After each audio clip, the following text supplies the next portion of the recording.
How to become a successful trader in the stock market. I will share this video. ମୋ ନାଁ ରବି। ମୋର ବୟସ 22 ବର୍ଷ। ମୁଁ ଗୋଟେ ଛୋଟ ସହରରେ ରୁହେ।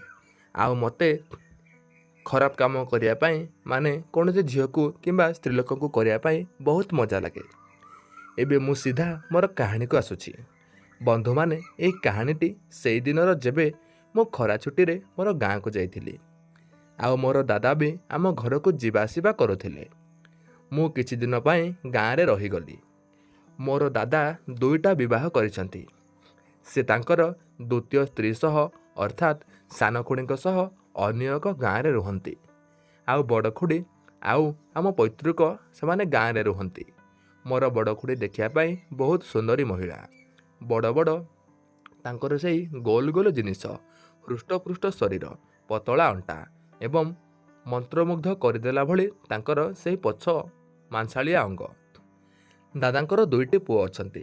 ସେମାନେ ଟଙ୍କା ରୋଜଗାର କରିବା ପାଇଁ ଅନ୍ୟ ରାଜ୍ୟରେ ରୁହନ୍ତି। ତେଣୁ ଗାଁରେ ଖୁଡ଼ୀ ଏକା ରୁହନ୍ତି। ମୋ ଜେଜେମା କେବଳ ତାଙ୍କ ସହ ରୁହନ୍ତି।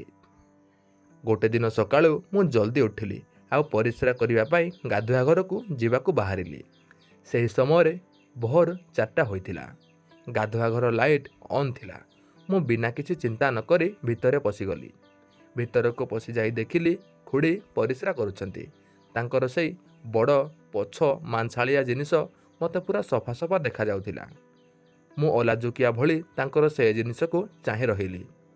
ଆଉ କିଛି ସମୟ ସେ ସୁନ୍ଦର ମୁହୂର୍ତ୍ତକୁ ଦେଖିବା ପରେ ମୁଁ ଚୁପ୍ କରି ବାହାରକୁ ଚାଲି ଆସିଲି। ସେ ଯେତେବେଳେ ବାହାରକୁ ଆସିଲେ ମୁଁ କିଛି ନ ଜାଣିଲା ଭଳି କବାଟ ଖୋଲିଦେଲି। ସେ ମୋତେ ଦେଖୁଥିଲେ ଆଉ ମୁଁ ତାଙ୍କୁ। ତାପରେ ମୁଁ ନିଜକୁ ସମ୍ଭାଳି କହିଲି, ମୋତେ ପରିସ୍ରା କରିବାର ଅଛି। ସେ ଚାଲିଗଲେ। କିନ୍ତୁ ସେଇଦିନ ମୁଁ ମନେ ମନେ ସ୍ଥିର କରି ସାରିଥିଲି, ମୋତେ ଯେମିତି ହେଉ ଖୁଡ଼ୀଙ୍କୁ ପଟେଇକି ତାଙ୍କୁ କରିବାକୁ ହେବ। ମୋତେ ତାଙ୍କର ସେଇ ପଛ ମାଉଁସିଆ ଅଙ୍ଗକୁ ଦଳିବା ପାଇଁ ହେବ। ମୋତେ ତାଙ୍କର କ୍ଷୀର ପିଇବାକୁ ହେବ। ଆଉ ତାଙ୍କର ସେଇଠି ମୋର ନେଇକି ଭର୍ତ୍ତି କରିବାକୁ ପଡ଼ିବ। ତାପରେ ସକାଳୁ ସେ ମୋତେ ଚା ଦେବା ସମୟରେ ତାଙ୍କ ଲୁଗାର କାନି ଖସିଗଲା। ଆଉ ମୋତେ ତାଙ୍କର ସେଇ ଛାତି ପାଖର ଜିନିଷ ଉପରି ଭାଗର ଦର୍ଶନ ମିଳିଗଲା। ତାଙ୍କର ସେଇଟା ଦର୍ଶନ ହେବା ମାତ୍ରେ ମୋର ପୁରା ଠିଆ ହୋଇଗଲା। ଆଉ ସେ ମୋତେ କହିଲେ, ଜଲ୍ଦି ଚା ପିଇଦିଅ, ପାଣି ଗରମ ଅଛି, ଆଉ ଯାଇ ଗାଧୋଇକି ଚାଲି ଆସ। ତାପରେ ମୁଁ ତାଙ୍କୁ କହିଲି, ଖୁଡ଼ୀ, ତୁମେ ଆଜି ମୋତେ ଗାଧୋଇ ଦିଅ। ପିଲାଦିନେ ତୁମେ ମୋତେ ଅନେକ ଥର ଗାଧୋଇ ଦେଇଛ। ସେ ହଁ କହିଥିଲେ ଆଉ ମୁଁ ବହୁତ ଖୁସି ହୋଇଗଲି। ଯେତେବେଳେ ମୁଁ ଗାଧୋଇବା ପାଇଁ ବସିଲି ମୋର ପୁରା ଠିଆ ଥିଲା। ସେ ମୋତେ କହିଲେ, କଥା କ'ଣ, ବହୁତ ଗରମ ହୋଇ ଆସିଛ? ମୁଁ କହିଲି, ନାଇଁ ତ ତୁମେ କ'ଣ ପାଇଁ କହୁଛ? ସେ କହିଲେ, ମୋତେ ସବୁ ଜଣାଅଛି। ପୁଣି ମୁଁ ପଚାରିଲି, ତମେ କେମିତି ଜାଣିଲ? ସେ କିଛି କହିଲେ ନାହିଁ ଆଉ ମୋ ଦେହରେ ସାବୁନ ଲଗାଇବାକୁ ଲାଗିଲେ। ଏମିତି ତ ମୋର ସେଇଟା ପୁରା ଫଁ ଫଁ ହେଉଛି ଆଉ ତାଙ୍କ ହାତରେ ମୋ ଦେହରେ ସାବୁନ ଲଗାଇଲେ ସେ କେମିତି ଶାନ୍ତ ହେବ? ମୋର ସେଇଟା ମୋ କାବୁରେ ନଥିଲା। ସେ ମୋତେ ଠିଆ ହେବା ପାଇଁ କହିଲେ ଆଉ ମୁଁ ଠିଆ ହେବା ମାତ୍ରେ ମୋର ସେଇଟା ତାଙ୍କୁ ପୁରା ସାଲୁଟ୍ ମାରିଲା। ମୁଁ ତାଙ୍କୁ ସରି କହିଲି। ସେ କହିଲେ, ଯବାନ ବୟସରେ ଏମିତି ହୁଏ।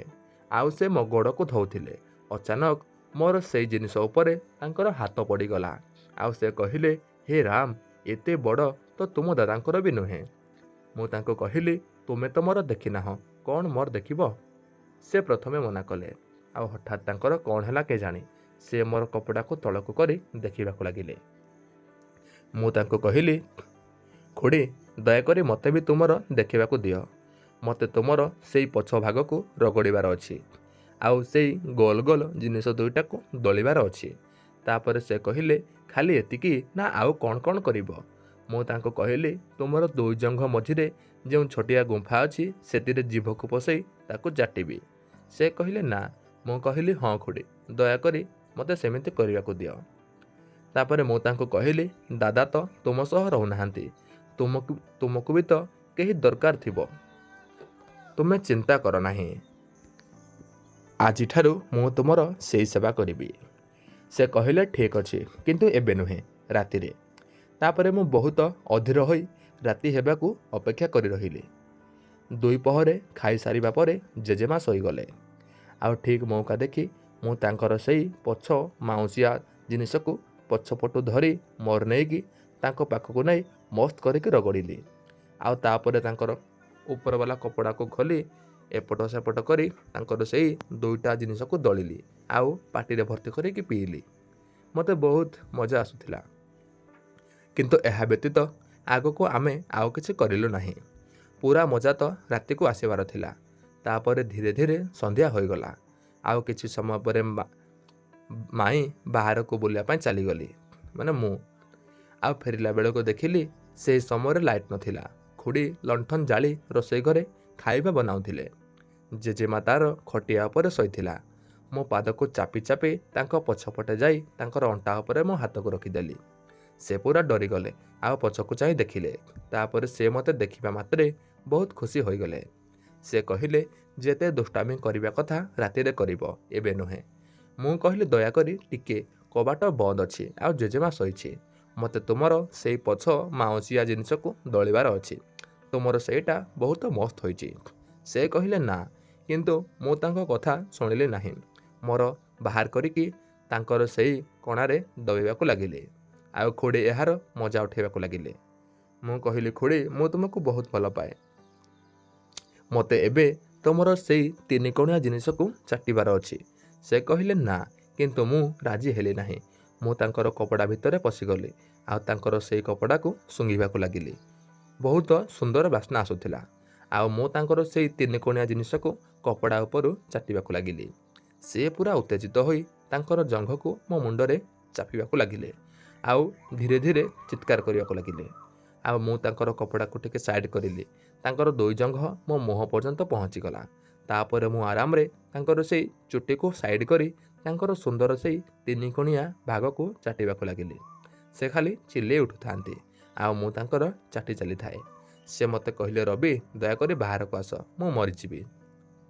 ତାପରେ ମୁଁ ଭାବିଲି ରାତିରେ ଭଲ କରି କରିବି, ସେଥିପାଇଁ ମୁଁ ତାଙ୍କୁ ଛାଡ଼ିଦେଲି।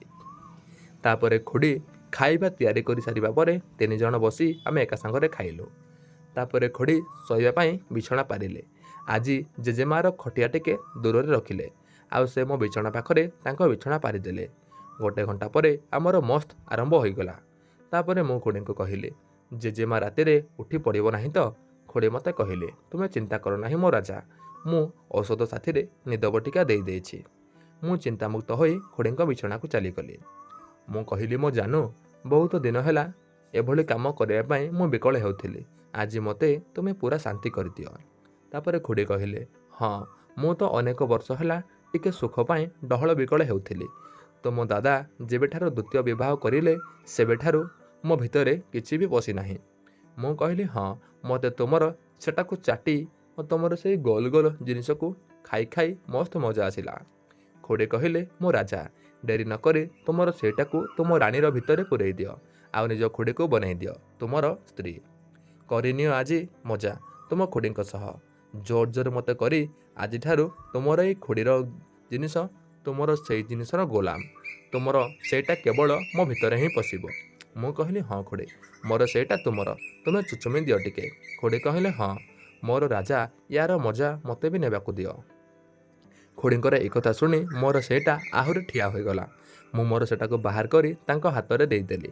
ସେ କହିଲେ, ତୁମର ବହୁତ ମସ୍ତ ହୋଇଛି, ମୋତେ ଆଜି ଭଲ କରି ଖାଇବାକୁ ଦିଅ। ତୁମ ଦାଦାଙ୍କ ଠାରୁ ବି ତୁମର ବହୁତ ବଡ଼। ଆଜି ତ ଏଇ ମୋର ଭିତରକୁ ପଶି ଚଟଣି ବନେଇଦେବ। ତାପରେ ମୁଁ ଖୁଡ଼ିଙ୍କର କପଡ଼ାକୁ ଖୋଲି ପକାଇଲି ଆଉ ସେ ପୁରା ବସ୍ତ୍ରହୀନ ହୋଇଗଲେ ଆଉ ସେ ମୋର ସେଟାକୁ ଦେଖୁଥିଲେ।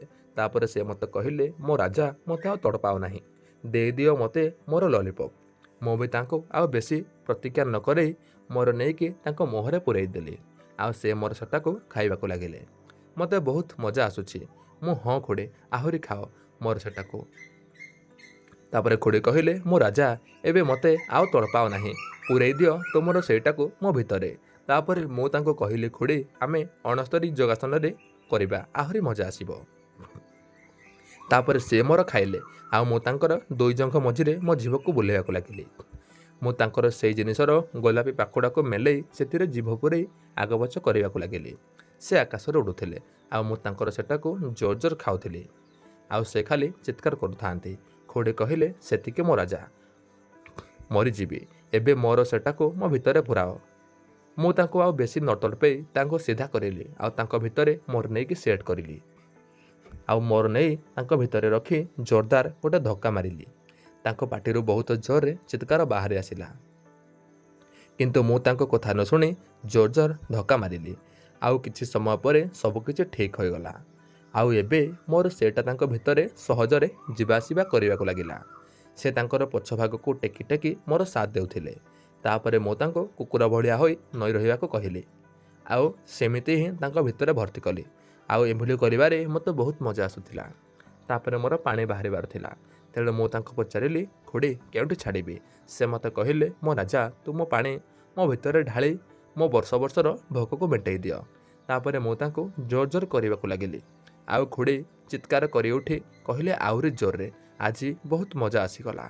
ତାପରେ ମୁଁ ମୋର ପାଣି ମୋ ଖୁଡ଼ିଙ୍କର ଭିତରେ ଛାଡ଼ିଲି।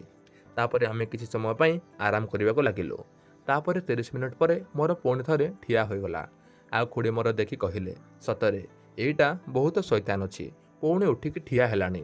ଆଉ ୟାକୁ ଦେଖି ମୋର ସେଇଟା ବି ଗଲୁ ହେଲାଣି। ଆଉ ସେଦିନ ସେଇ ରାତିରେ ମୁଁ ଖୁଡ଼ିଙ୍କୁ ଆହୁରି 3 ଥର କରିଲି। ଯେତେ ଦିନ ସେଠି ରହିଲି ତାଙ୍କୁ ମୁଁ ମନ ଇଚ୍ଛା କରିଲି ଆଉ ନିଜେ ମଜା ନେବା ସହ ତାଙ୍କୁ ଖୁବ୍ ମଜା ଦେଲି। ଏବେ ଖୁଡ଼ି ମୋ ପ୍ରେମିକା ଆଉ ଆମେ ବହୁତ ମଜା କରୁଛୁ। ମୁଁ ଯେବେ ଗାଁକୁ ଯାଉଛି ମୁଁ ଖୁଡ଼ିଙ୍କୁ ମନ ଇଚ୍ଛା କରୁଛି। ତ ଦର୍ଶକ ବନ୍ଧୁ, କାହାଣୀଟି ଏଇଠି ସମାପ୍ତ ହେଉଛି। କାହାଣୀଟି ସମ୍ପୂର୍ଣ୍ଣ ଭାବରେ କାଳ୍ପନିକ ଅଟେ। ଦୟାକରି ଆପଣମାନେ ଜମାରୁ ଦେହକୁ ନେବେ ନାହିଁ, କେବଳ ମନୋରଞ୍ଜନ ପାଇଁ ଦେଖନ୍ତୁ। ଆଜି ପାଇଁ ଏତିକି, ରହୁଛି। ଦେଖା ହେବା ଆଉ ଏକ ନୂଆ ଭିଡ଼ିଓର ଏକ ନୂଆ କାହାଣୀ ମାଧ୍ୟମରେ। ଧନ୍ୟବାଦ।